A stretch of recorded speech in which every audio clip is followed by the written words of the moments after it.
Et salut les gars, c'est le Boss Dragon et aujourd'hui on va partir sur une vidéo sur l'univers de Jujutsu Kaisen et plus particulièrement on va parler de Satoru Gojo.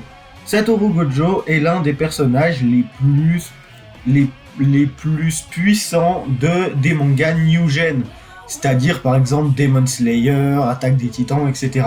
C'est probablement l'un des personnages les plus appréciés et les plus mis en avant sur les réseaux ces dernières années. Et il faut dire qu'il est surpuissant et qu'il a un charisme J1 absolument incroyable. Mais aujourd'hui, on n'est pas là pour parler de ça. Aujourd'hui, on est là pour parler de sa puissance. Et on va expliquer ses pouvoirs et essayer de voir s'il est surestimé ou sous-estimé. Et bah c'est parti les gars. On est parti pour l'analyse.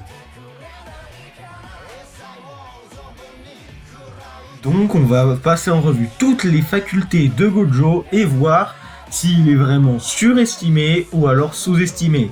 Déjà, on va commencer par son sixième œil, sa faculté de base. En gros, tous les 400 ans, un membre du clan Gojo naît avec les sixième œil. C'est clairement une ref au Sharingan de Kakashi dans Naruto, mais on n'est pas là pour parler de ça. Le sixième œil sert à voir l'énergie occulte à un niveau atomique. C'est une sorte d'économiseur d'énergie de la personne et il offre une très grande maîtrise du sort de l'infini. Le sort de l'infini, justement, parlons-en.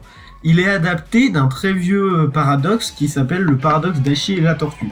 En gros, imaginez que deux personnes se trouvent à 50 mètres de distance et que l'une des deux court vers l'autre. Et bah avant d'atteindre l'autre, il va falloir qu'elle parcourt la moitié de cette distance, soit 25 mètres. Ok. Mais ensuite, pour atteindre cette personne, il faudra d'abord qu'elle parcourt encore la moitié de cette distance, donc 12,25 mètres.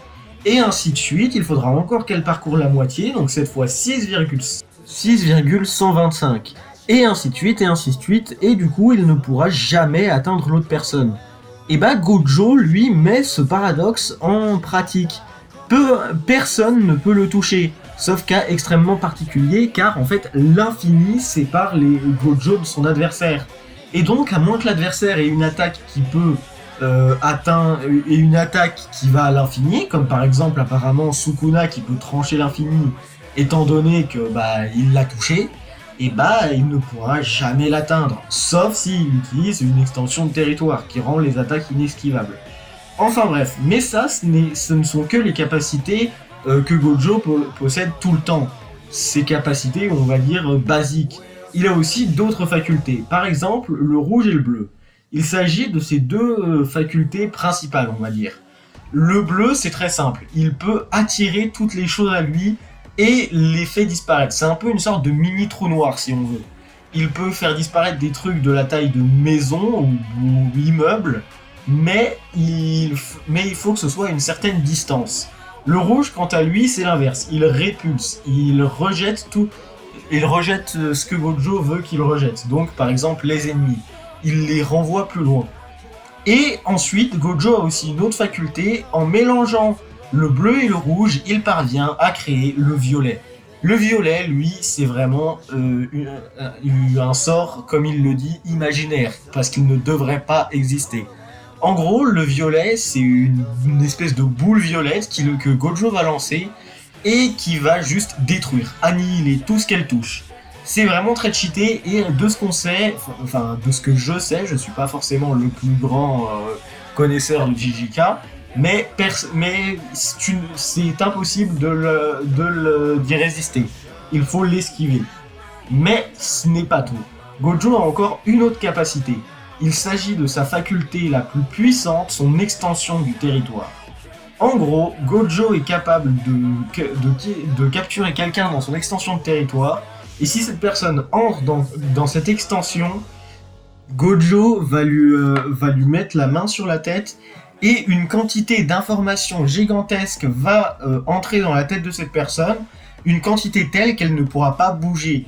Cette technique lui permet d'immobiliser les personnes sans problème. Et une fois que t'es pris là-dedans, Gojo va pouvoir faire ce qu'il veut de toi. Donc oui, Gojo est vraiment surcheaté. Mais du coup, est-ce qu'il est surcoté ou sous-coté ? Eh bien, ça va peut-être être un peu dur à entendre pour certains, mais selon moi, je pense que Gojo est surcoté. Et oui. En fait, effectivement, comme je viens de le démontrer, il a un niveau juste aberrant. C'est probablement l'un des mecs le mec le plus puissant de JJK. Mais en fait, certaines personnes l'érigent en mec surpuissant que personne ne peut battre, qu'il peut vaincre Goku, etc. Alors que non, spoiler alert, Gojo ne peut pas vaincre Goku.